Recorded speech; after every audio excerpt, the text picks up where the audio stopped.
உறவுகளே, நம்ம இதை மீனை கெட்டு போச்சு, இதை நாம் கீறி காய வச்சிடலாம். அதுக்காக தான் இதை ரெடி பண்ணுதோம். பாருங்கள் உறவுகளே, இதை கருவாடு போட்டுடலான்னு தான். இது நம்ம சமையலுக்கு பயன்படுத்த முடியாது, அதனால் நாம் இதை கீறி காய வைக்க போகிறோம்.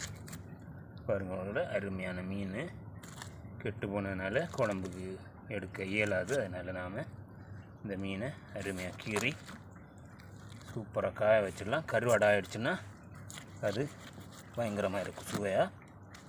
தலையையும் அப்படியே ரெண்டாக பிளந்துடலாம்.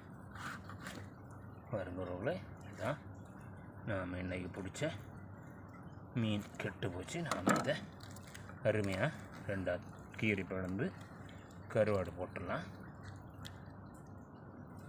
ஸ்டாப் பண்ணுங்க. மேலே மேலே உறவுகளை நாம் குடலெல்லாம் எடுத்து க்ளீன் பண்ணியாச்சு. அருமையாக இப்போ 2-3 வரை போட்டுடலாம். நாம் இது சீக்கிரமாக காயறதுக்காக தான் இந்த வரை போடுதோம். அருமையாக வரை போட்டு நாம் இதுக்கு உப்பெல்லாம் போட்டு ரெடி பண்ணி வச்சிடலாம். இப்போ இரவு நேரம் ஆனதுனால நாம் இந்த மீனை நாளை காலையில் தான் வைக்க போகிறோம். அது வரைக்கும் கொஞ்சம் கூட பதமாக இருக்கட்டும்னா அருமையாக கீறி உப்பெல்லாம் போட்டு வச்சிடலான்னு உப்பு எடுத்து உப்பு ஓப்பன் பண்ணுங்க.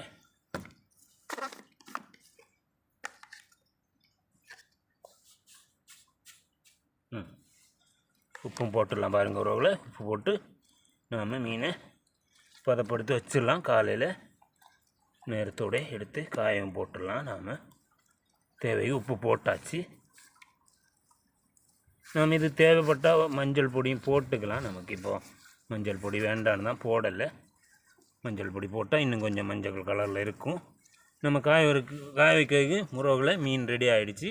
நாம் இந்த மீனை சூப்பராக காய வச்சு காஞ்ச அப்புறமும் இந்த காணொலியை தொடர்ச்சியாக காஞ்ச பிறகும் அந்த காஞ்ச மீனோட காணொலியையும் இதுக்கு தொடர்ச்சியாக பதிவு பண்ணுது. உறவுகளை பாருங்கள், நாம் இதை இப்படியே ஃப்ரிட்ஜில் வச்சிடலாம்.